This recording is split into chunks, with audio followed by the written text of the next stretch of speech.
got two black eyes from loving too hard, and a black car that matches your blackest soul. I wouldn't change it. Oh, wouldn't ever try to make you leave. No.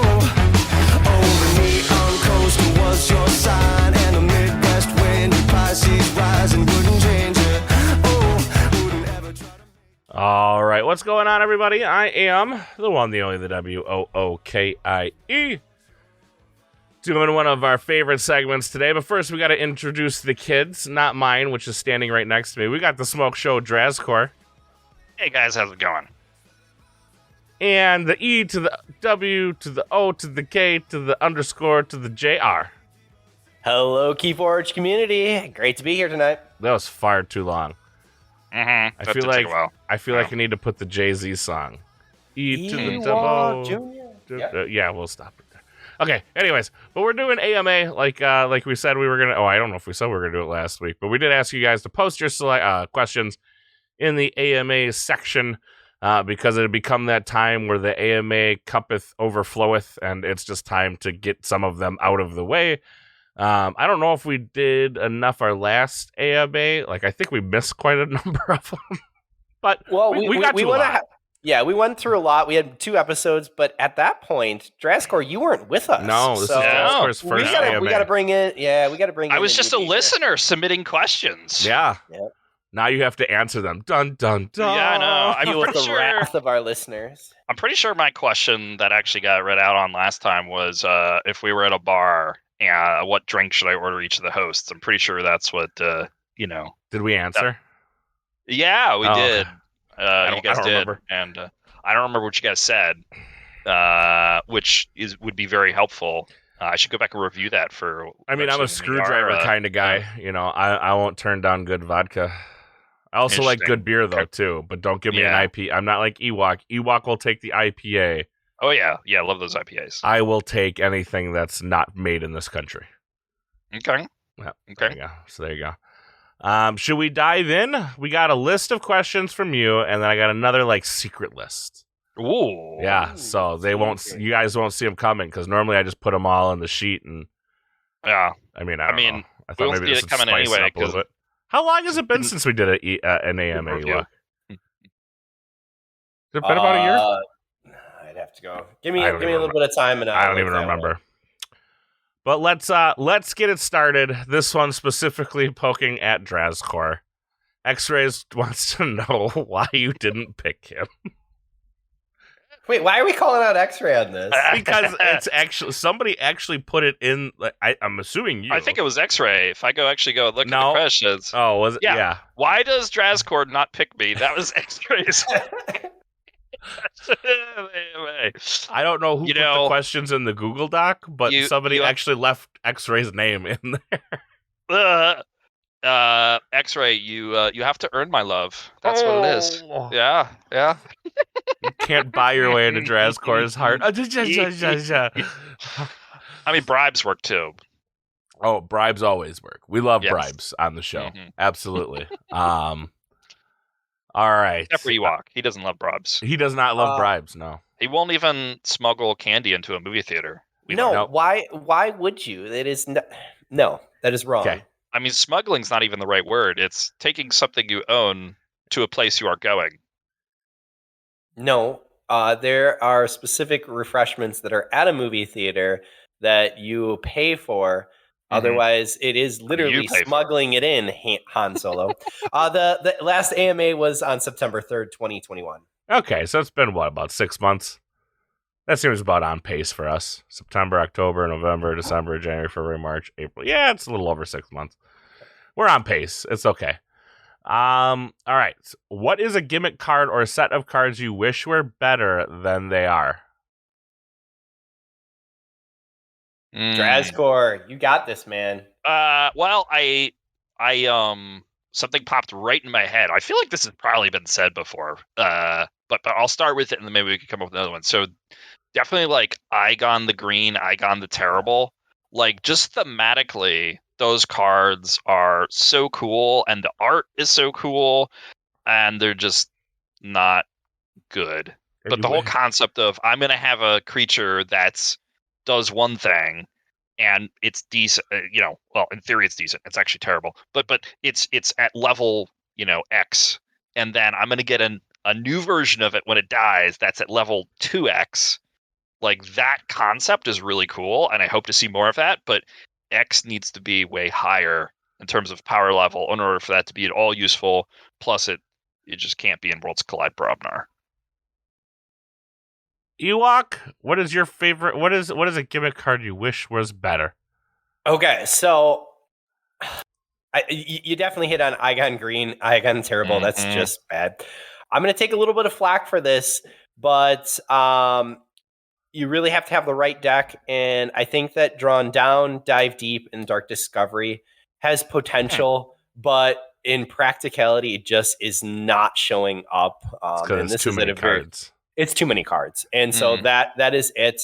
I also then threw out a couple other pieces that weren't necessarily the combos, but I kind of put in a negative, kind of that middle squiggly, and then a positive. So I'll also take some flack.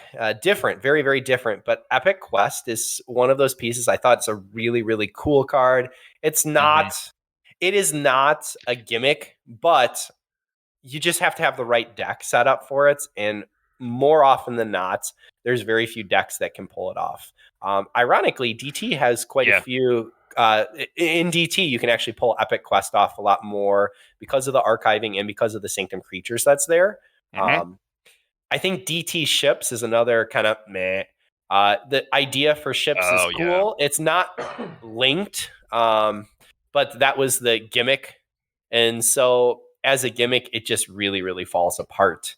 Now, I will say they have hit some. I put kind of in the middle, Evil Twins. I like the idea of 2 decks and being able to find them in the wild. But man, even with DOK being able to pair, there's too many lost twins that are out there. And frankly, they're just not great. Yeah. It gives you something to chase after. I actually think the way they did the twins are good. Right now you could argue, hey, I wish a few more of the evil ones were a little better, right? Because definitely weighted towards the good version being better than the evil on average, with notable exceptions. So they could have done a little better there. But I do like that it's hard to find the twin of your deck, right? Like, I think if it was like 50-50, like every deck has an evil twin out there. Is it hard to find, or you just don't care? I honestly, it's hard to find. It's hard. It's hard to find. I honestly wish that they were in the same box. I'll be 100% honest. I wish that they were in the same box. I don't know. That would be a logistics nightmare. Yeah, it would. But it would, to be able to have 2 decks that are in the same box for, here's your evil twin and then your good twin. Just having one, and then you don't know which box it's going to show up. You know where they should have put the evil twin decks? Sure, where? The 2-player starter. There you go. You got a 2-player starter, 2 decks. You get a regular deck and an evil twin deck. Nah, I think it's going to be too high. Yeah, I think that's too much. But I think had the pandemic and all that not happened, it actually would have been really cool, because you would have been like, oh, I'm going to this vault tour. I have this. Like, who has it? Like, oh, shoot. Like, oh, yeah, I'm going to be there. I'm going to bring the evil twin. Like that. And then you, like, meet somebody and you hang out with them. And, like, that would have been a really cool experience. You become best buddies? Yeah, best Keyforge buddies forever. Go out for beers together or something. Whatever you like. Yeah, maybe you're candy not into kegs and rainbows. Yeah, whatever. Like, I don't know. I haven't found, like, any of my, like, even the evil twin decks. I'm like, let's go find its good version. I don't know. Maybe it's me. I just haven't cared enough. I mean, and not everybody will, but like I think there's plenty of people who have done it, and I keep thinking about doing it. I just haven't. But if there was like a interaction at a vault tour sort of thing where it's like, yeah, we're going to meet up and bring these twins together, that'd be really cool. It would be cool to actually to do like an evil twins only tournament. Well. Where you have to have a good and a bad version of each deck. That would be. It would be a piece. There you go, piece. It'll be something that could go ahead and be unique, just like a SASCAP. The problem is that it limits who can go ahead and participate. Well, no. Like, I'm not saying you have to own the decks. I'm saying this would be done on. This is 100% be done online, because I think it's the only way you could probably really do it. it'd be like a daily type format, right? Back when it was the Keyforge daily, and every time you had a different weird stipulation, right? Yep. Something like that. Yeah. I mean, it would be fun to have like a tournament where it's like double elimination, like you pick your deck, whatever, yada yada, and like maybe you do like make a day out of it. But like it would 100% have to be online, or you'd have to allow proxies, which I guess I really wouldn't have a problem with. That's a possibility. Yeah. I think. By the way, I think the evil twins are actually what's wrong with DT. To be honest with you, really, I don't know. There's not that many of them. Yeah, there aren't that many of them. I put it in the middle. Like, it was an idea. It wasn't a smash hit. It wasn't a complete failure. I think the DT ships were a failure. Where the evil twins, well, I think there's something to chase after. I think they're fun. But I think it creates if you look a collector aspect. But as far as the set goes, it diluted the set because now you have this wealth of cards that you now, depending on the deck, don't have access to, which kind of dilutes the decks. I think. No, it gives an additional chase element, which I mean, it does give a collection element to it, absolutely. Yeah. But I think when you run the numbers, and I wish who does is it? Which Jedi is it? Sky Jedi. Sky Jedi. He does all the numbers stuff. Yeah. I would beg to say that just because of how because now basically once you're oh, it's an evil twin or it's not, your pool of cards becomes obviously very different if it's one way or the other. You know what I mean? Especially with the houses. So I'll dig in a little bit further. I thought the shards also fell in a negative. So let's be honest. Class DT all ships. The gimmicks are bad. No. I disagree. And besides mutants. But here's the piece on the plus side, and I extended what I considered gimmick or set of cards. So the gimmick, I thought anomalies in Worlds Collide were great. I thought I thought they were a lot of fun. I thought they were interesting. They were something to search after. I thought that the leaders actually were a lot of fun. I think the leaders are a gimmick, yeah. I think that the sins that you see in MM are fun. We don't see a ton of them showing up. I think that for AOA, the ZYX combo, so ZYX Researcher, Director of ZYX, and Project ZYX are actually very, very, very good and playable. I think that Ortanu the Chained is fun. I think that Time Traveler with help from, though there were some that I definitely had in are you considering Time Traveler a gimmick, though? It is a little bit. It's a set of cards. Yeah, so I put it under a set of cards. So set of cards was because when I read the question, when I thought of gimmick, I thought the shards, every house is getting one, right? Yeah. So and those were complete. They sounded really cool, and I would have loved the idea of collect all the Dragon Balls and you win, or whatever, right? But that didn't happen, and the shards just fell flat. And then the boats, I was oh, okay, well it's cool, but is it gonna be like the shards? And the answer was, yeah, pretty much. They just they didn't pull off. It wasn't fun to get a shards deck. You're I got one or two dead cards. Same with not all the boats, but many of the boats. You're kind of got a couple dead cards in this deck. So that's what I was considering the gimmick. The leaders, I'll agree. The leaders were actually a gimmick that paid off. Yeah, because I don't think there are bad leaders. The Brobnar leaders, terrible. Eldest Bear has its moments. Yeah, I'll take them. Not amazing, but take them. Shadow Council again has its moments. But I don't know. It felt like they didn't put all the leaders on the same playing level. Because Zinzi's just a monster. Lord Invidious, gone unchecked, is a monster. I'm trying to think of who else was super duper good. Val Jericho. I want to say Saurus. It's not. Is it Saurus Rex? Yeah. Saurus Rex. Pretty good. Pretty good. But then Brobnar's he's terrible. Eldest Bear. I hope they come out with new versions. God, what was the leader for Sanctum? Oh, the Gizzleheart. Yeah. Number one didn't see a snake coming. That was interesting. Out of left field. But he just doesn't really. He's okay. I'm not gonna be oh, Gizzleheart deck, gonna play this.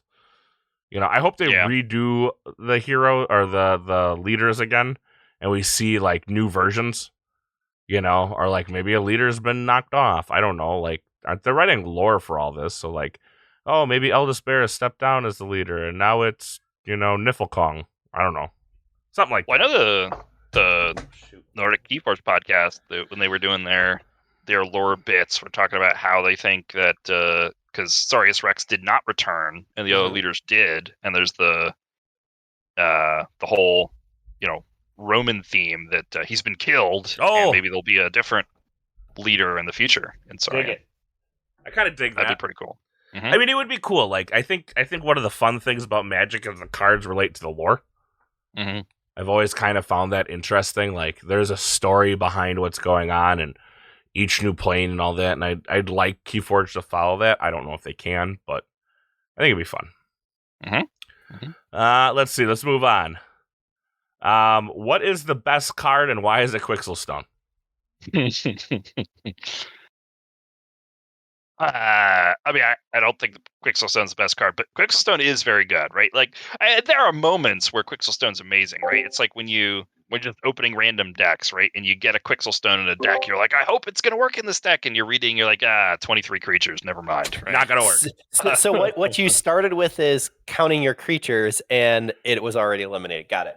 Yep. Mm-hmm. Yep. By the way, if you have a good Quixelstone deck, please send it to me. I still have yet to get a good Quixelstone deck. And if you have any good Heart of the Forest decks, send them to me. Because I'm that guy. So Drat, what, in your opinion, like, I guess, what do you think is the best card in Keyforge? Because this is going to be a tough one. Right, we talked about doing a top 10, right? This like, should we... This isn't even close. There is one card. Come on, guys. The Lateral Shift. Lateral Shift is there. Okay. I thought you were going with it. No. But 100% Control the Weak. You're gaining an Amber. You can use it for Amber control. You can use it for disruption just to take your opponent off. It has so many versatile uses. Control the Weak is ridiculous. Yes, it is the best. I still believe to this day it is the best card in all of Keyforge. Yeah, but I could use your Control the Weak with Mimicry. Shift. You sure can with Mimicry, but why with Lateral Shift? That is okay. Yeah.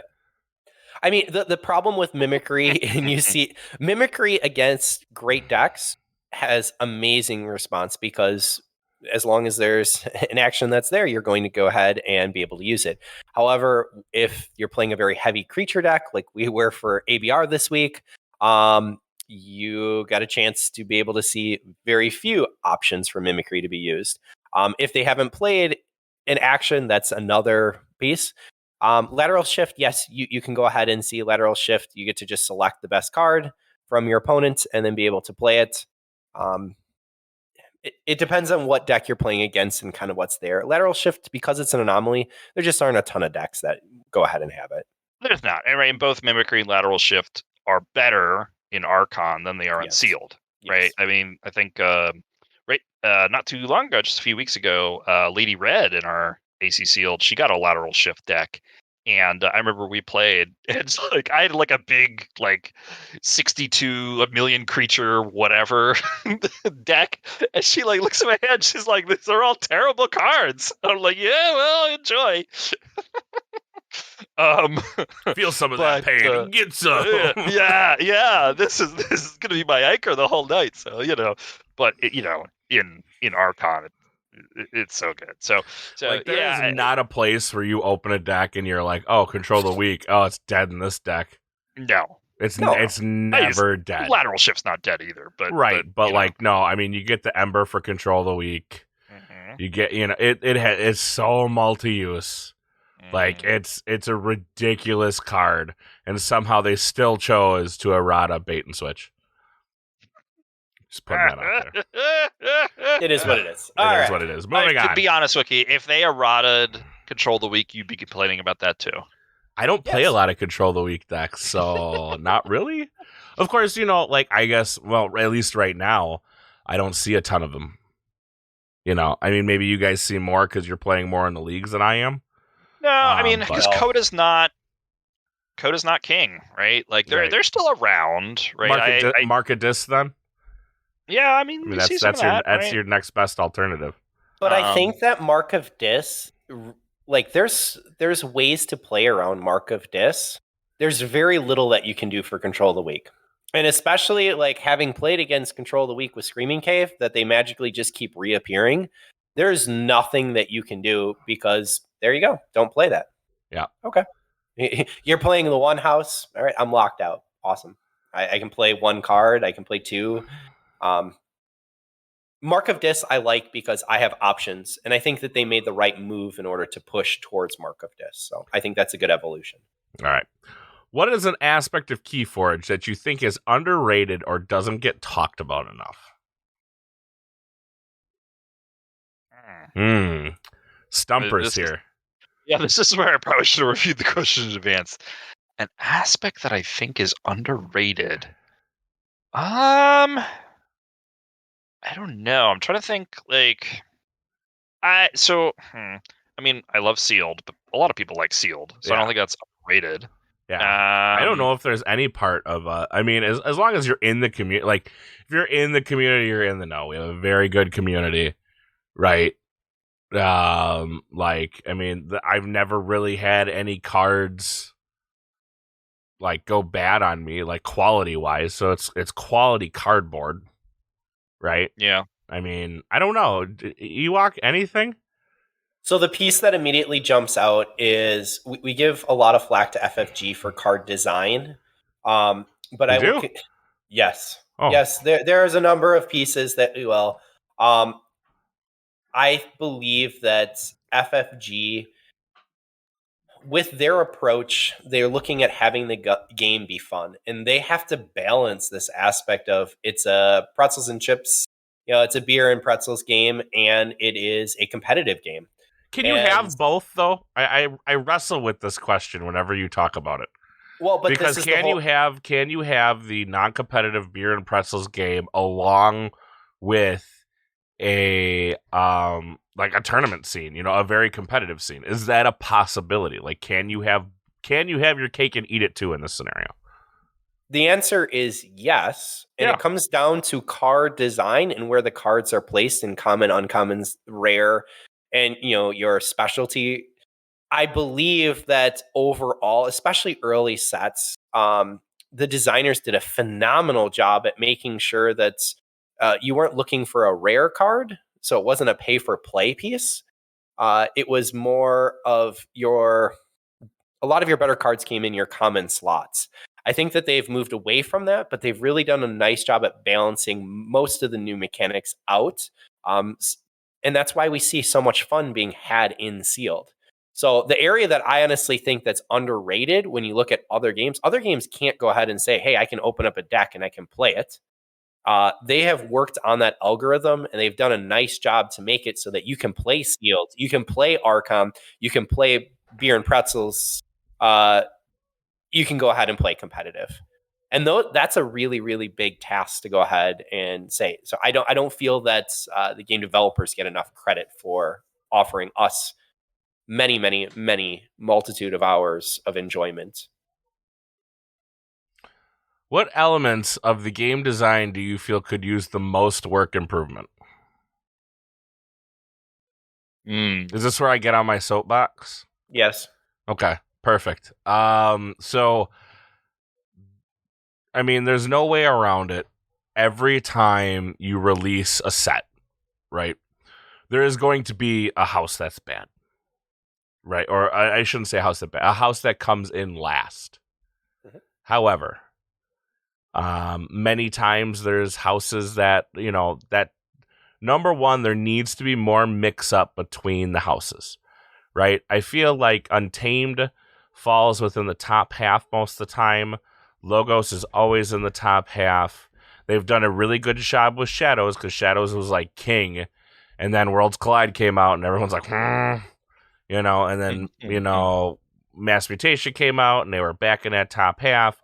There's still probably in DT, probably towards that middle of the road top half type deal.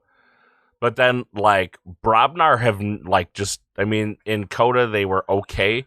if you got the right mix. They got some fun pieces in AOA. And then they just took a nosedive in Worlds Collide, and then were never seen again, basically. So, like, they need to do a better job of mixing that up. And I don't think that's, like, any one... well, it is probably one person's fault, but that person's no longer with the company. So it doesn't really matter anymore, right? But, like, I feel like there's always houses that seem like Worlds Collide Saurian, really, really good. Mass Mutation Saurian, middle of the pack. DT Saurian, meh. I mean, they're okay, right? Or am I wrong?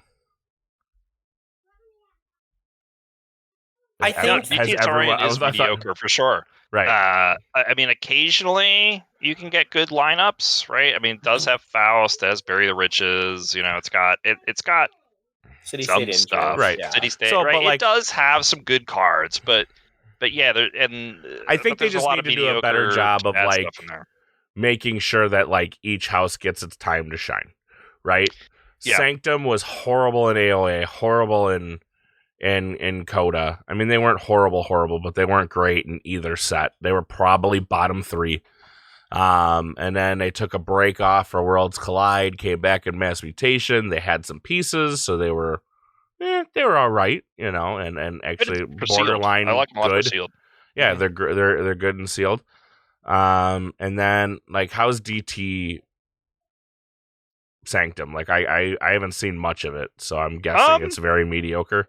No, I mean, it's a little bit like a lot of DT where it's very hit and miss, right, in terms of strength. But, like, there's definitely some good stuff, right? And there's some fun combos. We talked about Epic Quest before. Like, Epic Quest is much more likely to be Fired live. Mm-hmm. There's things like Larry Urian combo. There's a decent amount of burst, right? They they place Virtuous Works with the new version of it, which is what's it called? The Strange Ordination. Yep. There you go. And so I mean, that's like, yeah, you gotta there's the whole tide thing, right? So that's like a limiting factor, but 3 pips on a card's always good, right? And so I think there's a decent amount of good stuff there and decent ways to burst, actually. Yeah. And my point being is there needs to be a better mix, right? Yeah. And again, you got to remember that there was one person who made a majority of these sets already.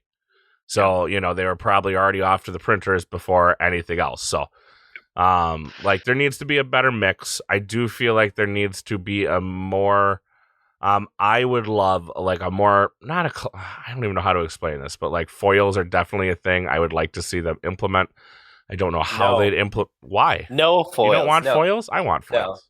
No. But before we get onto foil talk, I'm going to go ahead and say I agree with the oversight. You can see that individual houses were designed by specific individuals, and then they were meshed back together at the end.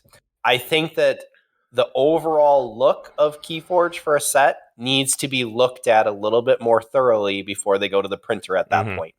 And that is where specifically Logos, Brad's hand was all over Logos and Saurian. And you saw Logos and again Star and Alliance. again and again and again and again. Logos has been on the top. And the problem is that Logos can literally do everything. It has its amber control. It has the speed and efficiency that you're looking at archiving. There were too many aspects, in my opinion, that were given to that one house. I think the combination of having 3 houses, we have to be able to limit what the house can do. And so there has to be positives and there has to be some negatives. Right. And I don't see enough of the negatives from Logos. It just was none really, it was really built up again and again. Right. For me, the other piece that was there, and this is Z's big topic, the common, uncommon, rare slots. It was done very well early on with Coda. And we have seen, as later sets have come out, it has twisted. We want game... I wouldn't say breaking, but game altering effects. more in those common slots. I want everyone to be able to see it and have access to it, and I want it to be able to impact the game. I don't want to see it into rare. And we've seen MM and DT, frankly, a lot of those mechanics have moved into the rare slot. So I think I'd have to look at that. I don't know if that's necessarily true. I'd have to look at it. You might be 100% correct, but I don't know if we've seen like the real game defining or the big slam dunk cards go into the rare slot. I mean, again, would have to look at it. I don't know, but I don't know. Yeah. Well, I do agree with you that like we do need like stop printing your dexters especially in a game where you can't like change your deck. Like I understand there needs to be bad cards. Like that's just basic game philosophy. But like stop just printing total and utter duds, because then when you get a Dexter, you're not going to know what's a dud and what's not. That's the problem unless you have a little bit more. Isn't that what the playtesters are for? No, playtesters they ask the question of, did you have fun? That's it. Yeah, that's what it's always been. That's why when you say this is a beer and pretzels game, that's their feedback that they give. Did you have fun with it? Great. Interesting. So all right. So for my answer for this question, I would like to see them. I don't know if it's necessarily like work on or improve or whatever, but in this realm of just give me better fight abilities so that you're being have rewarded. More of a reason to think about fighting more often, right? There's occasions where you see that, right? You got things like I don't know, snag, right, which is a right creature control the weak kind of sort of, right? Like that's a really powerful fight ability where I'm going to try to make that work, right? Like give me a bunch more interesting fight abilities so that I actually have to think about either would I not reap or would I want to have more of these fight ability creatures in my deck? I think that would be interesting to see what would happen if they did more there. I think if they make the fight abilities a little more like devastating, like there would be a reason to fight. And there, I think you're I never thought about that before, but you're like almost spot on. Like number one, like if you're going to give a creature a fight ability, it has to be able to survive, a turn. Because like we've all talked about, the chance of me coming back to that house next turn is pretty much unlikely. So my opponent knows he has, a turn, maybe two to deal with it. So maybe it's not an automatic removal. But like if I'm going to fight and I'm going to successfully complete a fight, because remember my creature has to live for the fight effect to go off. So if I have a 2-power creature and he basically fights anything, that fight effect becomes nullified. But regardless, like if you're going to give me a fight effect, it needs to be pretty groundbreaking. Like fight, lose 3 Ember, or your opponent loses 3 Ember. I would definitely be fighting with that creature more often. For sure. Right. I mean, that's pretty strong, right? Right. That's like, super. Maybe not that strong. Like, don't get me crazy. Like, that was just an example. Yeah. Right. But or more before fight actually would be cool. Like, I really like. I really enjoy Baldric the Bold. Right. I think that he's a lot of fun. It's not amazing, right? But if you got a great rider, if you got smite, suddenly it can get real good. But maybe more before fight too, just to. I don't know, just to mix it up, give me more interesting decisions in that space. I, again, still would like to see foils. I think they missed, I don't know if I ever said this before, I think they missed a huge opportunity to introduce them with anomalies. I think if you would have taken the anomalies and foiled them, they're already cool. I think they would have been way cooler if, like, could you imagine that, like, those lightning bolts and foil? It'd be sick. So cool. But I think that they missed, I want to see more of that, to be honest with you. I'd love to see more anomalies. Yeah. Like one-off cards that you don't know, like you don't know if you're ever going to see again. Hey, who knows? I mean, they had so much time with the set. Who knows? Like, maybe they'll throw them in there. I think anomalies were a lot of fun. It was a huge chase factor in Worlds Collide. I know for a lot of people. I actually, from time to time, we'll have, one or two friends who play pretty casually, and we'll have them over. We'll just open some sealed decks. So open 2 sealed Worlds Collide decks. Just grab 2 from the box. Each of us opened a Nyack the Forgotten deck, Nice. which was He's pretty wild. He's horrible, but nice. I mean, yeah, he's all right. Like, I didn't have him before, so now I got 2 of them, so that was Like, fun. because like the big thing, like everyone's like, don't forge the red key. It's like, why? He doesn't have a Grim Reaper, or not Grim Reaper, Red Baron. Red Baron. Yeah. You know, like they were pretty rare. Like anomalies weren't just floating around out there. Like they were pretty rare. They were. Yep. So FFG has hypothetically introduced a new mechanic, house, or some element other element that instantly makes you want to stop playing Keyforge. What is the new Well, it says what is this new heresy? Yeah. So Deck what is building. something that would make you deck building? Really? Yep. Like, even if they said nothing's going to change, but we're going to have a format, a tournament where if you want to build your own deck, you can. You'd be like, nope, I'm out. That's fine. No. People can Yeah, play. if That's not gonna stop me, right? But I probably won't play that format, Sure. right? I've never played Cube, you know. And people have asked me to before. I'm like, I get why it's popular for a lot of people to be like, because I don't like deck building, and that's fine. Like I don't have a problem with that, but I think given there should be an option at least, or a set of rules, for the people who are like, I'd like to dabble, to see what kind of like absolute decrepit, monsters we could be. What you got, Ewok? I think I honestly don't have anything that's popping to mind. I agree with Drazgor in the idea. I don't want to go ahead and see deck building, but if it's put in as a format, fine, go ahead and you can do any format. I don't care. I just won't choose to play it. Sure. That's not something for me. That's not what I got into Keyforge for. If I'm looking at a new mechanic, if all of a sudden there is a completely different win con of you just forge the blue key and you win, like I'm not a big fan of that, of just completely and like you're talking about like rearranging. auto winning.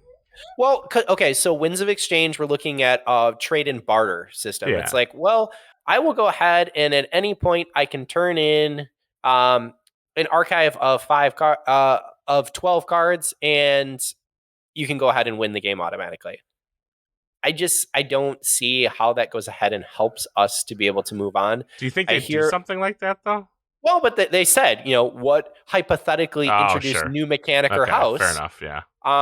Honestly, I think that Keyforge as a whole has many different areas that it can expand in. But if you're going to go ahead, I have a lot of people who will complain about Martian Generosity Key Abduction. I think that Martian Generosity Key Abduction is perfectly fine, especially in the competitive format. You know how to be able to play around it. It makes you think differently.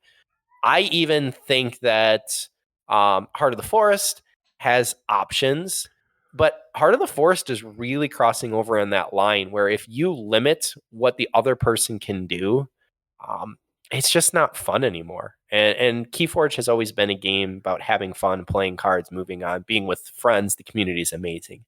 So I guess more mechanics that are more Heart of the Forest related, that's where I have an issue. And I do like Heart of the Forest. I just don't want to see any more of it. See, and that's what I want to see more of. Why? I mean, if the game comes to a complete standstill, that's not a game anymore. Instead, you can go ahead and use things like Ceaseforge that just came out, where it delays it 2 turns, and then you get, as the active player, get to be the first to be able to forge. Much better design. Much better design. That is 100% right. But it doesn't stop someone where I got 148 amber and I can't go ahead and win the game. Like in a race game, no. I'm not saying I want more of exactly Heart of the Forest. Yeah. I want more I think it was that, a mistake. That control piece. I don't mind control, but that's not a control. Well, it is. No, I think it 100% is. What control does the opponent have when Heart is down and you don't have artifact control? None. You have the ability. Actually, I think you have more control now with DT and Exalted Amber that you can go ahead and actually force them to go ahead and forge a key. So there are options that are still there because a lot of people look at it and go, I'm done. No, there are outs and you can play some very different lines.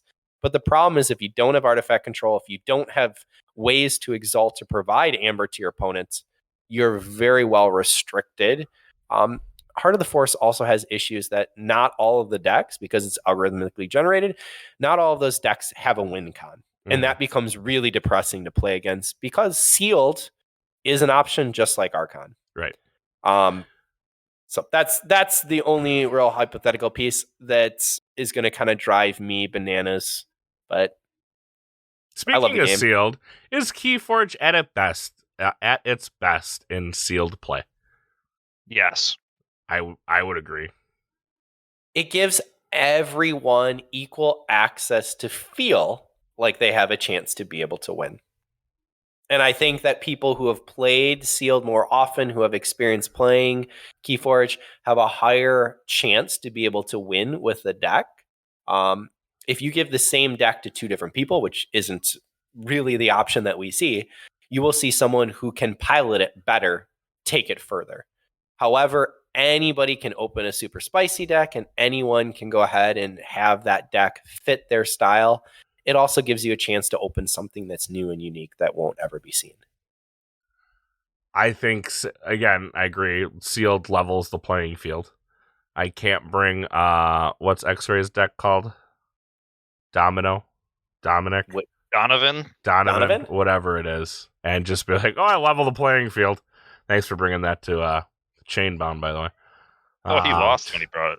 Oh, that's right. One game he lost. Yeah. I mean, he lost a game when he. Hey, I mean, but you give up. Yeah, I mean, it gives everybody the chance. I think it brings more player skill into the fold than like just straight up Archon does. Mm-hmm. So I think it's best that it's sealed. Yeah, I said yes immediately, and that's just because I love You're sealed. not biased at all, right? I'm recognizing that I'm very biased there. I enjoy Archon quite a bit too, right? And I think if you're not as into sealed and you're just into Archon, then for you, it's not at your best there, right? It's a very personal question. Yeah. All right, Drazcor, we love how positive you are. How do you stay so happy, and why is it crystal meth? No, I'm just messing. Well, all right. So I do sometimes have a joking answer when I, occasionally get people that, asking me questions like this, and I half jokingly say to people, well, every morning I have to wake up, and that is the most painful experience in the day. Therefore, my day just gets better from there. So it's all downhill. Because I'm not a morning person. I really don't like waking up. Oh, see, this is when we need to record. We need to record it in the morning. Oh, gosh, that way you can hear Drazcor slogging them through. No, gosh. At Keyforge Live, you were just fine in the morning, sir. But I had to focus. I had to put energy on to make sure, in general, I'm not a fan of mornings. No, I'm not either. Yeah. I know that we're missing Sir Grumpy, but he's not Sheep. that grumpy. Oh no! If you actually know Sheep in person, he is extremely generous and he is not grumpy. He's actually fairly happy, which is interesting to see his demeanor here. But I don't see the reason to be negative and sad and depressed and really frustrated. There are things that happen to all of us where at an individual moment you can be down.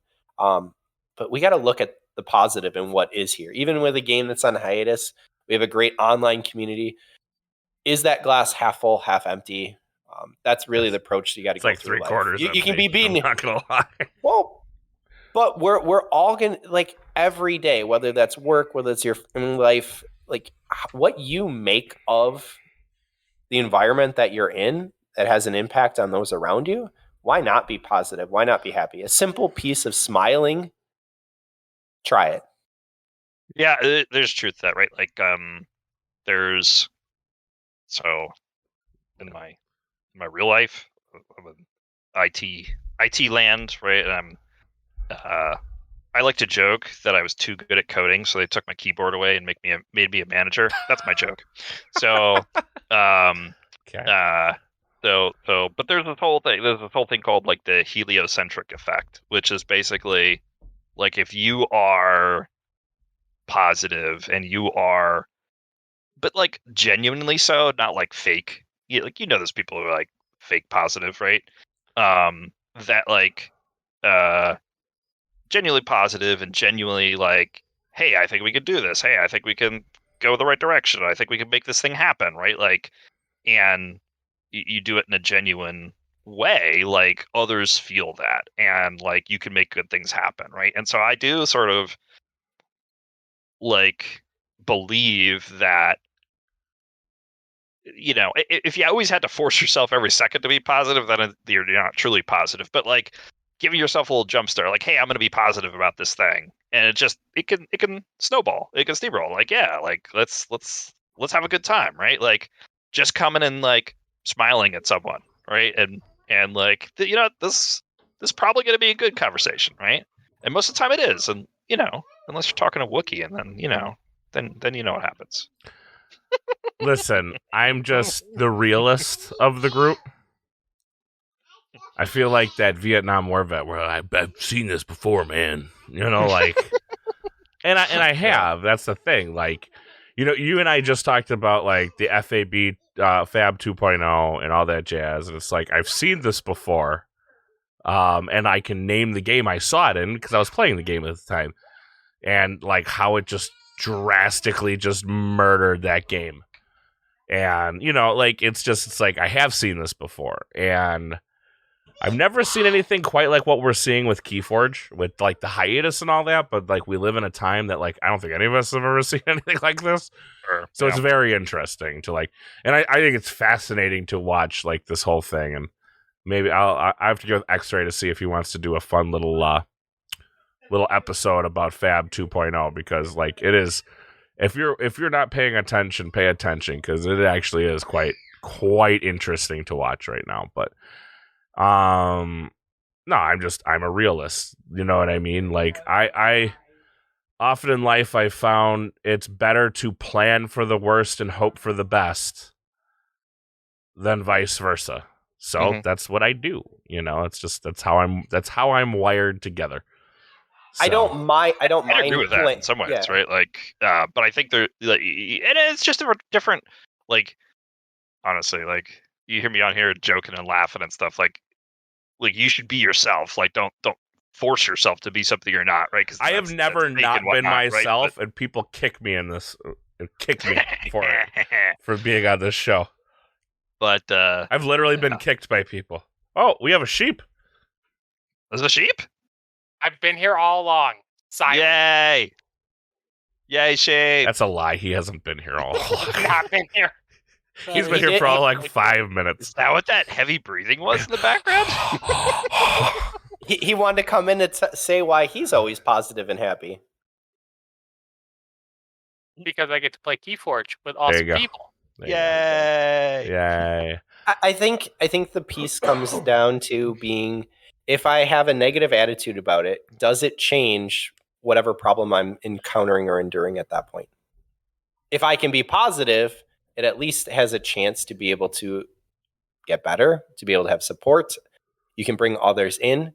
When there are truly sad and depressing moments in life, and at those moments, that's when we need to be able to confide, and we need places like Keyforge where you have a community. But overall, on the day-to-day piece, I want to try and be positive. I want to try and be happy because I can't change the negative pieces that are in our world, whether that's war, whether that's famine, whether that's larger issues than what we're dealing with for Keyforge. So I'm getting heavy here. That's why I choose to be positive and happy. Let's move on to if we could make a set theme, what would it be and why would it be WrestleMania? No. Wait, what? No. I love this question. Don't take it off. You leave that on the sheet, sir. Don't you dare take that off. That is a fabulous question and one that deserves to be answered. Can we go back to what is the heresy and why I would leave? Would you leave? If they made a WrestleMania themed set, you'd just be like, nah, I'm out. Why? Why? How would that fit with our theme of Keyforge? Maybe not WrestleMania, but like having like a wrestling match or something like that, or like it's on a stage or something. I don't know. So yes, it would just be arena fighting of some sort. Right. It doesn't have Brobnar suplexing. Wait, what's the story of Flash and Pan? What do you mean? No, we are not talking about this again. No, but if you could make a set theme, like what would it be? What would your next set? I mean, I still would like. I would like to see kind of. Okay, so here's an idea I had. Okay, don't laugh. Archives Gone Wild. That's not Archives Gone Wild. Don't laugh at me, okay? Don't laugh. Please don't laugh, because I thought it was the dumbest idea I had ever had in my entire life. Okay. I'm not even kidding you. I'm like, that is a horrible idea. It will never see the light of day. And I hope it doesn't. I would love a house theme that is kind of loosely based on Mighty Morphin Power Rangers. Oh, like a Voltron type situation? Not a Voltron, but like... What's their Voltron thing? Where they but like, there's only 5 of them, right? Yeah, there you go. Yeah, and we get different versions of like these same 5 characters. Like Season 7 Green Ranger. Something like Season that. 5 Green Ranger. It doesn't have to be Power Rangers. It could just be like superheroes in suits. But like, you know what I mean? Like some form of team. Because like we have like, and I feel like almost like Star Alliance is kind of that, like the hippy dippy do-gooders of the world. But like I want like I don't know. I felt like a Power Rangers like type idea would be kind of cool. That's me. That could you could make that fit in the world, right? Not Power Rangers explicitly, but like here's the superhero type, right? Folks from each of the and then here's the sidekicks, and here's the I don't know, you could do something. Yeah, the villains, right? Like, well, that could be a whole nother house. Yeah, that's a whole nother house. Yeah, that's like Sanctum, twirly mustache. And Dees, or Des as it's properly called. Anyone else have any? Now, is that really a set theme, or is it's that not just a set theme? That's more of a house theme. A small set of chase rares. No. I was saying like that would be like a house theme. Like, I'm not saying it would be like the Power Rangers, but like believe it or not, we have Star Trek in this game. They're called Star Alliance. You know what I mean? Yes, it's all the right. So kind of along that all same the space theme. Tropes slammed together. Well, I mean, I just thought Power Rangers. I was watching it on Netflix the other day, and I thought it'd be fun. Nobody else has any like house theme ideas they'd like? All right, so I glanced. House themes are different than set themes. All right, sure. I mean, but what's a set theme? Like we got pirates. I mean, pirates, mutants. What was Worlds Collide theme? Let's go on house themes. Worlds Collide theme was the leaders and like the groups taking on an identity and a place in the thing, and then Mass Mutation is about the mutants, and Dark Tidings is about the water. Right. Like, those have themes. I don't really feel like Coda and AOA have strong themes that I'm aware of. Yeah, Coda was just the first, and then AOA was just the second. Well, it was technically the same set that they split Thanks for that, Drascar. Really killing it there. We'll have a new opening for new opening for co-host. I mean, so we've they have been getting the more first theme as the sets have been going on. Right. Like, the first one didn't need, because it was just like, this Keyforge thing is new, but I do think it was a miss that Age of Ascension didn't really have anything. Yeah. Yeah, it had cards. Yeah, I was going to say it had a theme. It was called It also had the best cards and its best set, but... Anyways, is that your question? Poopy. Let's see what one sheep put in there. But yeah, I mean, I guess like Worlds Collide. Okay, leaders. That I guess that was I guess I kind of missed that theme of everybody getting like there's like leaders now, and it was the first manifestation of this concept that things in this world change and come and go, and like we saw it for the first time there, right? We lost 2 houses and gained 2 houses. Like, that was cool. I would actually like to see. As we're like continuing to go over our timeline, but that's fine. I would love. I'm here, so we got to record for another hour. Oh, okay, that's fine. Maybe we can get through all the questions instead of 10 of them. I would like to see like maybe how like maybe we go to a different dimension of the Crucible, where like none of the houses or maybe there are some of the houses another side of the planet, like another side of the planet, and like, oh, that's where Dis has been. Oh no, we found Dis, but now there's like 6 other just brand new houses that nobody knows about. So I mean, that would probably be a lot of work, but No, I don't want to see Keyforge 2.0. I don't want to see. No. I'm not saying it's 2.0. I know, but I think that there's different quadrants. You can see that Crucible is ever expanding. I think there's plenty of space for honestly any houses to be added. You were talking houses earlier. I think undead would be very fitting. I think pirates would be very fitting. I even had like Vikings or like Mayans. I think there's some really interesting groups that we could go ahead and add in for houses that would be unique. I still want the undead house. I will argue that personally, I think theme-wise, there's oftentimes too much that's happening. When we have new houses that are added, we have then themes of here's mutant and no mutant, here's tide and no tide. I don't want to see a ton of new mechanics similar to the tide, where I have the chance for the wind and the tide, and here's the sun the sun that's out, and here because I played other board games in that manner, but I think that can be a little bit more problematic. I'd prefer to keep it into the cards, and I'd prefer to actually keep the sets, like the groupings. I guess this goes back to the first card. I like the idea of gimmick sets and gimmick cards. Things like Archon of the Chain with the change, or Chain Gang with subtle chains. I think that ZYX Researcher, that set of cards, those things I really enjoy. Tide fit here, but I don't want to see that as a consistent way to be able to keep going forward. I think they're jamming too much into each set. Yeah, so for the Tide, here's what I anticipate.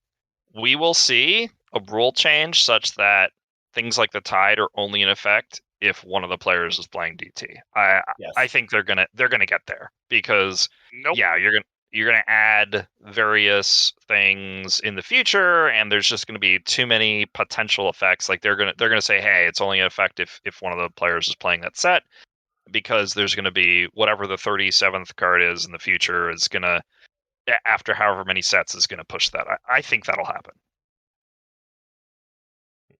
I don't know. Nope, Legacies kind of break that. Well, they I mean, yeah, they can make it where they could just say, "Hey," but that's lame. Lame. Yeah, I mean, they've already prevented certain cards from being legacies. That's like the whole set, then. There's a good amount. I don't know.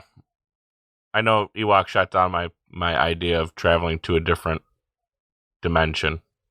But I don't think you have to travel to a different dimension. I think the Crucible is large enough and expanding, even from the literature that's out with Well, I'm not saying a different dimension. Okay, different part of the Crucible. Yeah, where you're like, oh hey, where did this go? And like all of a sudden the next set is like, oh, all the houses are gone except for this, and we have 6 new houses. That could be interesting. Something like that. Mm-hmm. Or maybe it's like, oh man, here's where Dis and Logos have been, and like there's 4 other houses, or whatever, just mix it up a little bit. I'm not saying travel to a different dimension, but like travel to a different part of the Crucible, and then they could like change the art on the cards to where it's like right now we have kind of this like more of a cartoony style art. Maybe it's like a more saturated type of art, or more realistic style of art, or whatever that case may be. I'm not an art director, and I'm very bad at art. My stick figures are appalling. So I'm just saying, like, you could make like little cool subtle changes to it to just kind of make it have a different feel. And if it's maybe even just for one set, who knows? I don't know. I'm not designing the game. It's going to be called Out of Focus. It's going to be called Out of Focus. Is that like Unglued?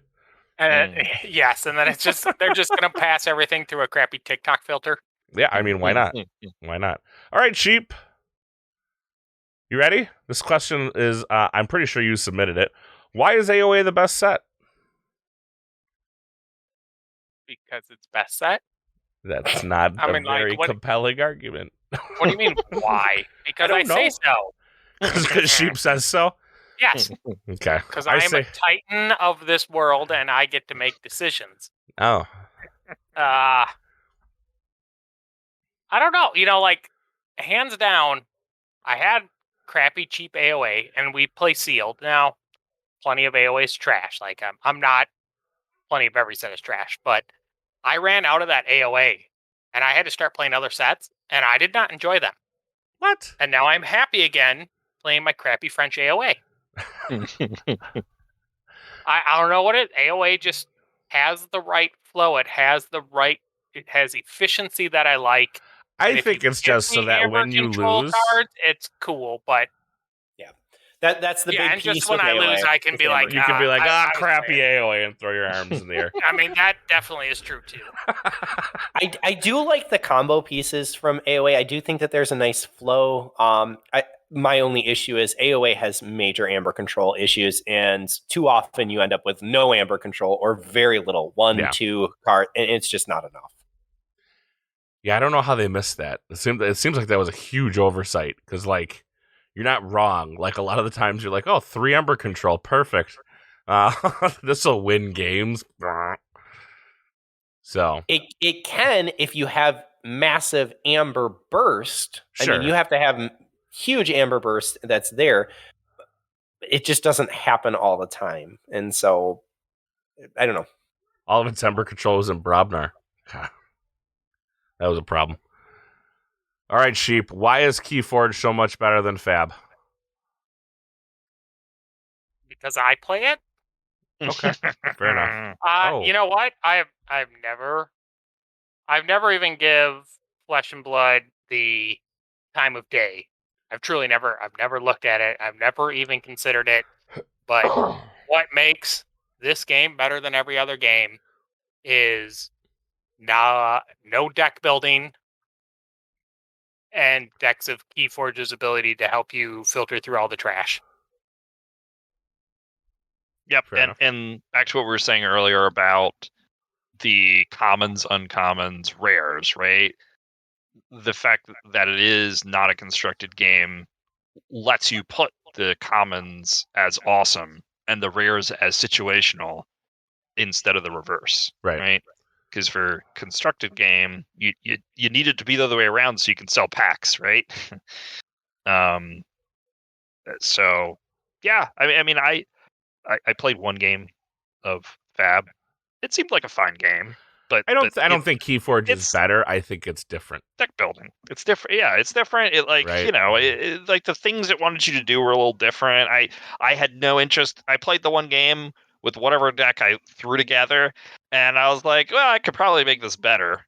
But I had no interest in doing so. And that's just because that's just the type of it's I even back when I used to play Magic, right? I didn't really love sitting around and messing around with what cards I'm going to put in there. I had a ton of fun playing Magic, but the pregame of doing the building was not fun for me. But now, crawling through decks of Keyforge and thinking about well, this deck isn't that great, but actually maybe I could make it good. Like if I just did this and then maybe tried to play it this way, that is a ton of fun. But if I had to put that deck together with goofiness in it, I'd be like, well, why did I put this goofiness for some other goofiness? So it's no longer a puzzle, right? I like the puzzle aspect of this game. All right, so let's move into the next one, which is going to I think that's going to wrap it up for us, because I have a feeling these next two questions are going to drive us pretty hard. What should FFG change regarding their support of the game if they want to have a successful relaunch? I'm going to let everybody answer because I feel like my fingerprints are all over every other show on what I've said. Not all at once, though. I can't keep it down over there. I mean, so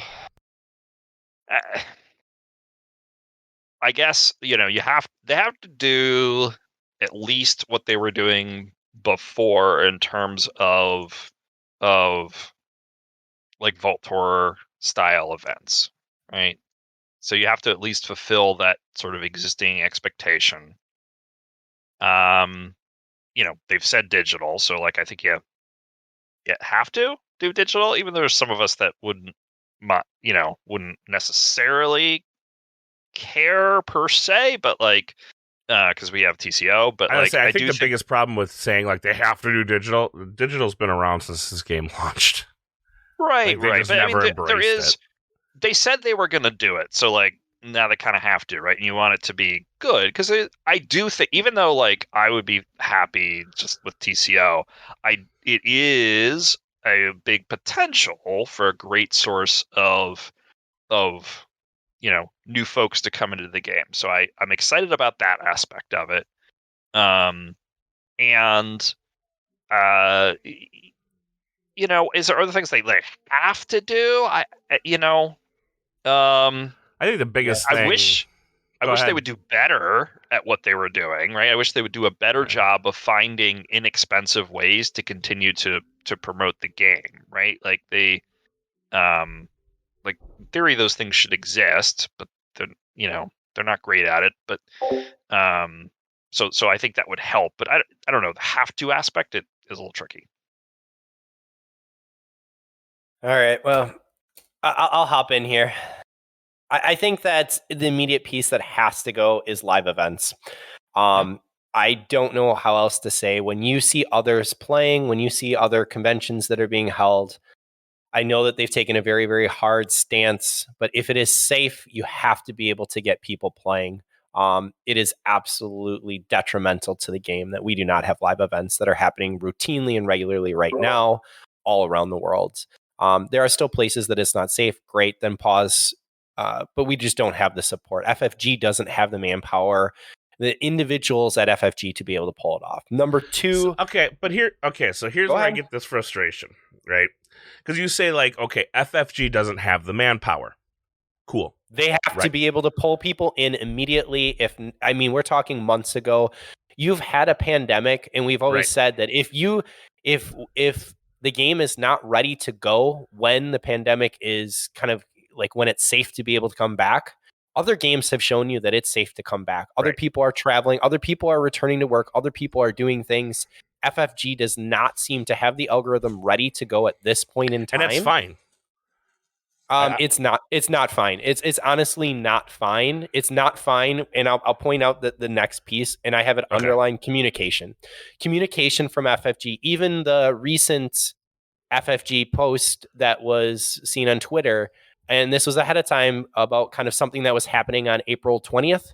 Mm-hmm. And then it's it's not Keyforge related. You have people that are literally shouting out, trying to be able to gather, and we are not getting the communication that is needed. You have a phenomenal product here. You have people who are playing a year with no support. Two. I can honestly say that without having large events that are held from the main company. They're held by private individuals, and it needs to happen. There needs to be communication. There needs to be consistent communication. There needs to be some previews of here's the next set that we've worked on. When you see that, hey, I've produced the algorithm and here's the cards, or I've produced this component, we see that Luke has posted that. Mm-hmm. FFG at this point has to be communicating to us, even if it's a nugget of, this is how far out we are. Because right now, this game should be starting to push back in, that we should have, here's events that you're starting to look forward to for the summer. Here's when the next set is realistically coming out. Here's when the next set. FFG has a bad reputation from many individuals from past games where they've just let it fall. And so we're losing people. We have other people coming in. We have a great community, but we're losing people who just have lost faith, and they don't see that FFG is a company of their word. So I think that the two things that have to happen are live events and communication. And I'm going to argue for the live events. You need to start pushing out, even if it's the end of summer. This is what's happening around the world. This is where we're at. That all takes time, which frankly means that they needed to be doing this a number of months back. We know how long it took us to be able to set up for Keyforge Live. We got ready in 6 weeks? Yeah, but I will argue for a large company that's just not realistic. Well, so I can give them that, but they need to be looking at, here's for the fall. If that's really what you want, a glimmer of hope right now allows anyone to be able to endure this drought and be able to say this game is coming back, because we hear it, but radio silence is just not going to cut it. There needs to be support for competitive, and that I'm talking is your Vault Tour that was stated, even if that money amount is reduced at this point, put it so that there you can see here's the competitive nature, and that here's our casual events that are happening, whether that's your dailies being able to return for chainbound, sealed, chainbound, regular chainbound, whether we're going with store championships again, place it if it needs to be in the fall, but right now communicate that so that there are options and there's a glimmer. I need to see what the next set is. Even releasing cards right now, that can be done. If you have it set up like has been told to me, and I believe that, then this should be the time for us to be able to see it. Yeah, I mean, I think what they should do, because they wised up and they hired somebody else to build the algorithm, right? They should wise up and hire somebody else to do this stuff that they're not good at in terms of communication. I was going to say in terms of communication, because a group of ragtag zealot players in 6 weeks got together, got a place to go, got enough promotion out to get, what do we have, 100 people? Something like that. Yep. Something like that, like 100 people. Mm-hmm. And not only that, we had fucking merchandise. Like, that's crazy, right? Yeah. Like, there was playmats, there was stuff. Like, to say this can't be done is, like, the most insane thing to me. And they're just not good at it, right? And it's okay to not be good at everything as an organization. You just have to realize what you're good at and not good at, and then get somebody else to do the thing you're not good at that's important for your game. Well, this is right? why like they had gotten on with Yeti, and who was before Yeti? I don't even remember. I don't. Yeah. Sheep, do you remember? Who was before Cascade. Yeti? Cascade, thank you. That's why you hire people like that. Yep. Now, I hate to say it, and I'm just going to kind of say it. Word on the street is both those companies got kind of stiffed by FFG. So they're not in graces with either one of those companies who are running big tournaments. Mm-hmm. So, I mean, that's not going to make some other company want to do it for them. But however, like I said, a group of ragtag people made it happen. I don't think big tournaments are important to a lot of us, but that's not going to be what pushes this to the next level.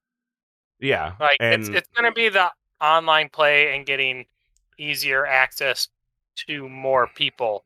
If you look, I mean, like, people talk, like Flesh and Blood, I don't know how it does seem to do okay, but there's these other games like Digimon, and they have small itty-bitty pockets of groups, and the games go on, and they have tournaments and stuff, and, like, that's one size of game, and then there's the Magic size of game, and everybody thinks this is going to be a Magic size game, and I don't really think that's a reality. No, I don't think any game will ever get to the point of like Magic size. It's totally fine, but I mean, like, you're talking about they need to be doing more now, but that's on a real optimistic that there's something coming, right? I don't even know if I have that much optimism about it anymore.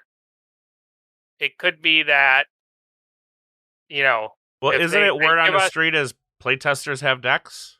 Yes. Like, that's word on the street, right? Word on this. I've not heard anything. Yeah, I've heard word on. Yeah, I've heard playtesters have decks. I will tell you, Sheep, that I had as the third point digital, and because digital was announced, I think that is extremely important for us. I think that it can be extremely addictive for people to be able to say, "Hey, I'm going to get just a virtual deck that's coming into me, and it's $5. Great, done." Like, you have people who are drumming for items, but there has to be some communication as to what's happening and what the timeline is in a reasonable amount of time, and you're going to have to follow through.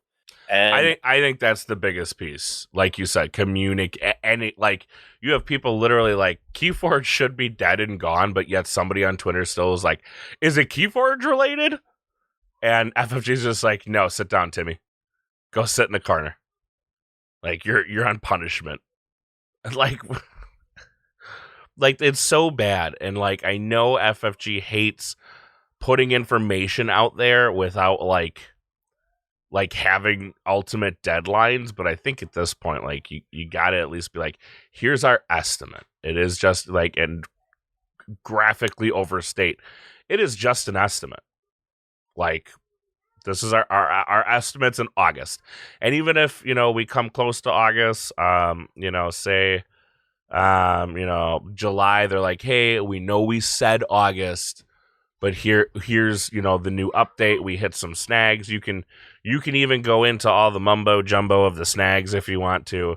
Not that a lot of people are going to care, but I think that even that little like downlet of communication would go like a tremendous way. Yep. So I agree with you, but the easy piece right now, those cards are out for the next set for Winds of Exchange. Release one card a week. That right now we're a week away from May, basically the 1st of May. And so with that idea of it being next week Sunday, you can go ahead and release 4 cards. That gets you through the end of 5 cards and you're through the end of May. Like, you can then go ahead and let people know it doesn't need to be a specific month or a specific date. This is going to be in quarter 4. This is a Q4 piece that we're going to go ahead and put. All right, now I know that you're realistic. How can we get this up? What needs to happen? There's a lot of logistical items that FFG has to do as a company. When we're talking an event, Amber Shards have been very prolific. If you're looking at having an event, that requires a lot of extra time to bring in company, to be able to see, hey, what are we putting stock at? What do we have available? Right now, cards can come out. They can come to content providers who are there. Frankly, they could just post it on their Twitter account, which they have. They use, that's very simple. And then go ahead and say, we're looking at this for, here's your fall setup. In the past, what was it? Now 3 years ago? 3 years ago, we had our store championships for the fall. Sure. Go ahead and go ahead and say, hey, we're looking at that. Are there any stores that are interested? Putting out so that individuals in the community can start to go ahead and try and grab their stores back. Those are aspects that we as community members can go ahead and stand up and fight for. I think that's going to be the biggest struggle is getting the store back. Correct, because it's been too long. You don't have people who are in place. So many stores who got so burned on this stuff, and are like, Keyforge is dead. Why would I pick up a box of Keyforge? Nobody's gonna buy it. Razor thin margins over there. So it's gonna be a struggle to get stores back. Yeah, you need the digital. I think you need that. The biggest thing is like FFG, especially if they want Keyforge to succeed. I don't know if they want it to or not. I would assume they did since it's their license, yada yada. Like, you're gonna have to do some butt kissing to the store. Give them some good stuff to make players want to come out. I mean, geez, like and again, I hate to go back to Flesh and Blood, but Flesh and Blood is releasing cold foils of like cards that like don't matter. Right? I mean, they do, but in reality, they don't matter. And people drive for hours for the chance at these. Legitimately are driving for hours for the chance to get these cards. There's got to be something in there. I don't know what that is. I don't know what that looks like. It should, for the digital version, what they should do is if you want, you can buy a digital deck. If you want to get a print copy of that deck, you could have it sent to one of these Keyforge retailers. Can't have it sent to your house. It's got to go to that store and get people to go to that. But then you have a problem of like who's a Keyforge retailer and who's not. Is it just anybody that has access to FFG? Yeah, Asmodee. Yeah, I don't know. I'm just making stuff up, right? Like you could have a way to say, hey, store, we're gonna give you this thing where we're gonna drive people to come to your location, and so that could be enticing. Yeah, I mean, you got to entice the people to come out, and actually play the game. So there has to be something on the line. I don't know what would bring Keyforge players out into the wild. Well, I think that the leaderboard was a great idea right before the pandemic started. I think we got to keep going in that direction.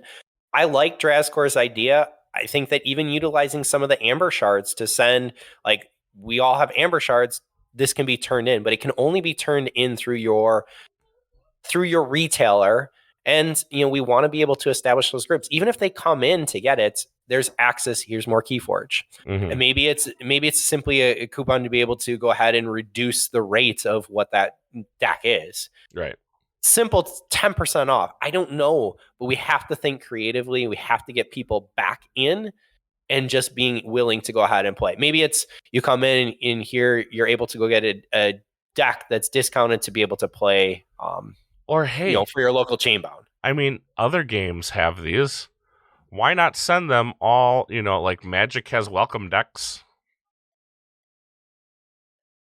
Is that a horrible idea? New player, and they have a bunch of decks. Like, oh yeah, here you go. Knock yourself out. Grab a welcome deck. I mean it's never been super duper official, but people have been giving away decks for Keyforge forever. I know, but if it was at your store, I mean, because I feel like we've been giving away Keyforge deck, but that requires somebody to be searching for one as well. I think that you can go ahead and put a simple stamp like we did for Gamma, and all of a sudden that becomes a collector piece where people are more willing to come out. I like the store names that were on it.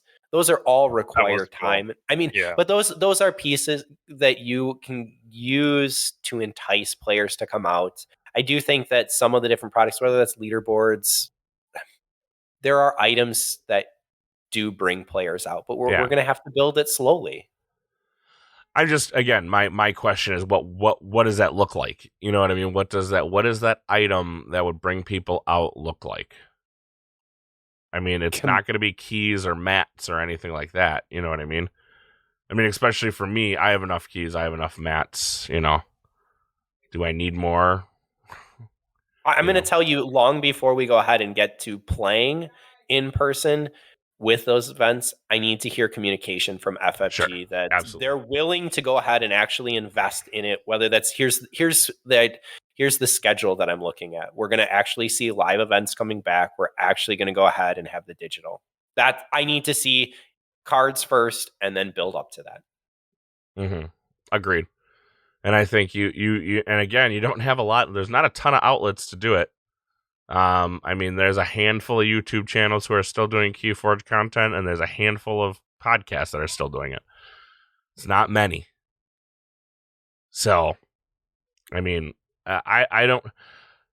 FFG has never been good at utilizing their community, ever, good or bad. Like, so hire somebody to do it for you. Yeah, hire someone, but also realize FFG, we are open. Go ahead, send us a message, talk. You want a platform? Come and talk on the show with us.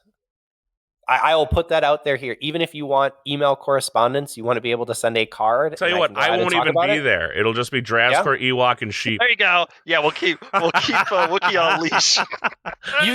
You can pick which of the four of us you want on there. Like, that's right. If you're worried that there's going to be a negative personality, like, honestly, that's not the case. We're just trying to be able to provide a spot to be able to go ahead and talk about Keyforge. We love it. I mean, it's not me being. You can view it as being negative. I view it as being realistic. So it's a very different viewing of it, and I always think I've been more than fair to FFG. But I mean, some people don't feel that way, and that's fine too, right? I mean, but like, we don't get better if we don't get criticized. That's my feeling on it. Like, I would never get better at my profession if I wasn't told what I'm doing wrong. Just my feeling, my 2 cents. And then the second part of that question, are other games doing better in this regards? I think we all just answered it as a resounding yes. Yes, they are. Unfortunately, yes. Yeah. Do we want to go into maybe one more question and then wrap her up? We can finish next week. Sure. One more? What do you want to end with? You said you had one more that you thought was a well, that was the two-parter, but okay. Yeah. All right. So we do have a few here. We've got Sheep and Drazkor both been at high placings in Vault Tours. So what does it take to play and win a Vault Tour level event? I wouldn't know. Luck. A lot of luck. That helps. Well, there goes that high player skill portion. A lot of luck. That's what they both said. So one thing that definitely helped me was just like keeping calm and keeping focused, and don't get flustered when things happen, because things happen, right? Either something doesn't go quite right, or you make a mistake, or something happens in the external environment, right? Like, Ewok just talks your opponent's ear off, and then the game doesn't start on time, or a fire alarm goes off, right? Like don't get flustered. Just say, hey, you know what? That whatever just happened. I just had to put that plug in there for Ewok. Whatever happened, right? And I'm just going to continue to try to do the best from here. And hey, if I make a mistake, it happens. Maybe my opponent will make a mistake. Maybe they won't. And I'm just going to focus on trying to do the best I can, and really think about, and for sealed, right? Really think about what are the things in my deck that I think can get me out of sticky situations, and like when do I need to lean on that? And for Archon, take the full 2 minutes and really think about your opponent's deck and what they're going to try to do to you, and how they're going to try to stop you, and how you're going to try to stop them. That's my advice. All right, Sheep. Are you sticking with luck? Primarily, yeah. That's I mean, like, it's a good you one. have to have a good deck. You have to know what you're doing. Like, it's not an easy game. But it's not, like, you gotta have practice. I mean, like, you have to be knowledgeable, but ultimately luck comes a lot down to it in this game. At least that's how I feel, and but I'm not the best Keyforge player, so I bet you if you talked with anyone who got really far in a Vault Tour or that level of event, there's at least one game where they were like, well, that was lucky.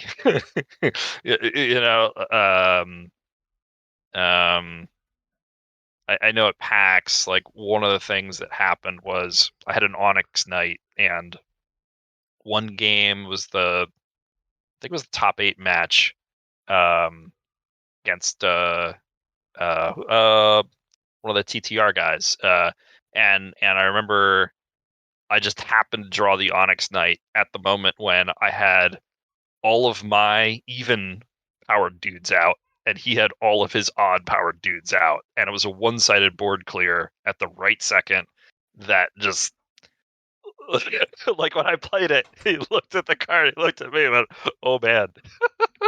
Because it was like the perfect moment to draw it. Like, I'm not going to hold that Onyx Knight, right? Like, and there's probably this one game each time that thing has happened. So to somebody who went real far. So now, is the advice get lucky? I mean, maybe, but like, no. Like, I guess there is a luck factor in a card game, and like, hey, you practice, you do well, and you set yourself up for success, and sometimes it happens, and sometimes, like, hey, you'll come back to the next Vault Tour next month. I have a couple things here that were different from your list. Bridge shuffle your opponent's cards backwards. Talk your opponent's ear off. Socialize and have fun. We're not here to have fun. We're here to win. Be lucky at life, not Keyforge. Oh, yeah. Smile. You're supposed to be having fun here. No, but I mean, you hit on a lot of the key pieces. Be focused, know your deck, don't give up. So look for all of your outs. Oftentimes, when I'm down on the lower end, we are having the most fun playing Keyforge, but those are the players who aren't looking at their outs. Don't rush the play, regardless of the speed that your opponent's playing at. Play your game and have fun. Really smile. I don't have any advice because I don't know what it feels like to be a top level playing top Keyforge player. I only made one day 2, and then the second one I didn't. I went 4-2. It's a shame. We just gotta go to more. Hopefully, when they come back, hopefully when they come back, I am able to get to more. Mm-hmm. I mean, I definitely want to play more. Fortunately, work schedule keeps me out of that. But work/sleep schedule. Sometimes I'm like, I'm gonna play tonight, and then I just pass out. So I mean that happens. But I'm sometimes you even join the Discord and fall asleep. I'm pretty sure. Like, I'm pretty sure I've just come by the Discord like on a random day. I'm like, oh, Wookie's on. And I'll jump on. I'm like, hey, Wookie. And like, there's like background noise and stuff. I'm like, listen, that happened just on in his house. That happened one time. Okay. This was last week. Yeah, I know it was. I don't know what happened. One of my kids must have like joined in and then just like left, like not knowing what they're doing, because I don't think either of my kids know how to use it. But like, I just get a text message from Sheep going, "Are you in?" And I'm like, "What are you talking about? Am I in?" You're in. Do you know you're in? Are you supposed to be there? I have no idea still no idea what you're talking about. But okay, I have now taken myself off. I used more words than that. You just didn't read them. No. I'm paraphrasing, but yeah, I mean, yeah, I don't know. I don't know what happened. I'm just looking at a Gen Con thing. This they're already getting ready. The Indianapolis Convention Center is already getting ready for Gen Con, which I thought that was until is that still in August this year? Probably. Or did they change? I know they changed it at one point in time. I think last year they changed it. Was it pushed back? Yeah, I think so. I think it was pushed back, and then now this. It's on last year was pushed. Yeah, last year was pushed back to the fall. But it is because I'm going to be in Yellowstone or Glacier at that time, and so I'm missing Gen Con.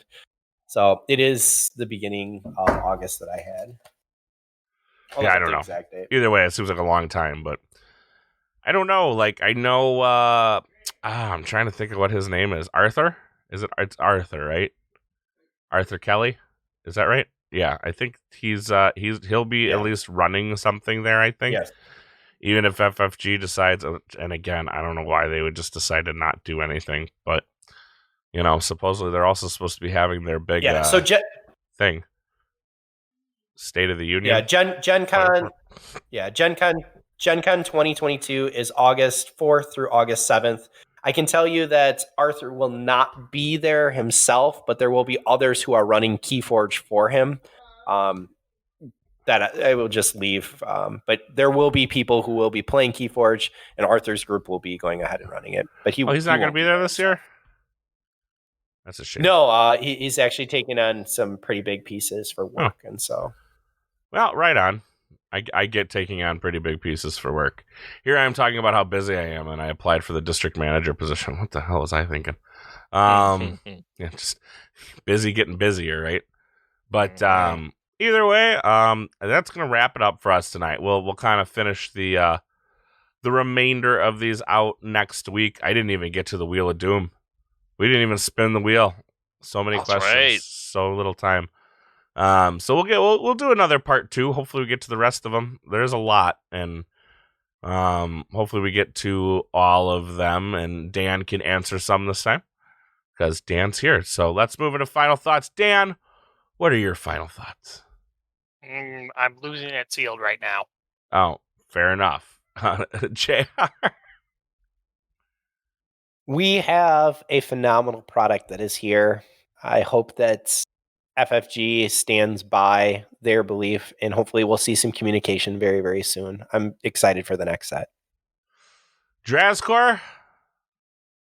A bunch of things to sign up for right now, right? So we've got the next Vault Keeper signups. Go ahead and sign up for that. I'm still trying to figure out what decks. By still trying, meaning I'm about to start trying to figure out what decks I'm going to bring. Right on. And the next Swindle team event signups are up, so go do that. And have some fun playing What is the Keyforge. format for the next Swindle event? Is it team, right? It's like a 3-person Morai thing, so it's like you bring 3 decks. Yeah. And so does each of your 2 other teammates. And each round, each person on the team, and it rotates who's doing what, but one person is playing Archon, another person's playing Reversal, another person's playing Adaptive, and because you have 3 decks and your opponent has 3 decks, you are selecting the deck that gets used from your opponent's pool each time of the 3, right? So, depending which of those formats you're playing, you're gonna make your choice appropriately, and then you're gonna play out that game. So, I love the people that run Swindle. Please make easier formats. I mean, the last one was pretty easy. The cap and just Karen's pick one. good. Yeah. This one is a little trickier. Yeah. When you talk about that, like when you're like, well, and then you like went into after the second sentence, I'm like, well, I'm out. I don't got all that time to think. Sealed. Yes. Okay. Perfect. I'm in. I will 100% play sealed new deck every week. Like whatever. Mm-hmm. I'm in. But like once you get into multiple sentences, I'm like, that sounds tricky. And it probably isn't, and I'm just overthinking it, and I'm just like, nah. I mean, it's definitely tricky. I'm excited to try it out. So, do you get to pick your own teams, or do I get drafted? Is Dr. Drazray making a comeback? Yeah. We did lose, by the way. We lost in our top 4 match. So I guess we're 3 or 4 or whatever. Still pretty good. Yeah. Hey, that's top something. So yeah, top 4. Yeah. Who else let the team down? Who else let the team down? So Sheep actually won his game. So X-Ray and I lost. So Sheep. Yeah. Okay. Yeah. Anxious Pirate. Well, this way. We gone 0-3, but I had to ruin it. I had to go and win a game. Dang it. Yeah. Anxious Pirate and his team. Pirate had some really stellar jank 60 cap decks, and all 3 of them were better than any of the ones that we brought. And we're like, well, we kind of felt like that too when we were looking through our sub 60 decks. Like a lot of stuff we're looking at, I'm like, yeah, this just isn't going to do enough. Mm-hmm. But we also don't have any practice in playing with those decks, right? Yeah. Unless we lucked into one in a sealed and went, hey, for a 60, this is really good, which it turns out we didn't keep records on that stuff. Mm. Well, the one that I, from my collection, did come from, it was like one of the early decks that I got way back in Coda that I thought was good, and then when SAS came out, SAS was like, it's not. And so I did play that one a little. And then it was 2 of X-Ray's decks that were they were both pretty good, but they just weren't as killer as Pirates. The one that his DT deck was Oh yeah, incorrectly sassed.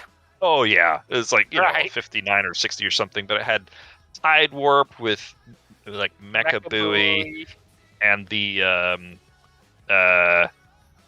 he just had what all do he have? Now I'm trying to remember. It's just we'll figure it out next week because we're still trying to get out of here. I still like the idea of we pick a deck. You just have to hit stop and then we're out of here. Oh, okay. We're stopping and now we're out of here. See y'all next week. Happy fortune, everyone. See ya.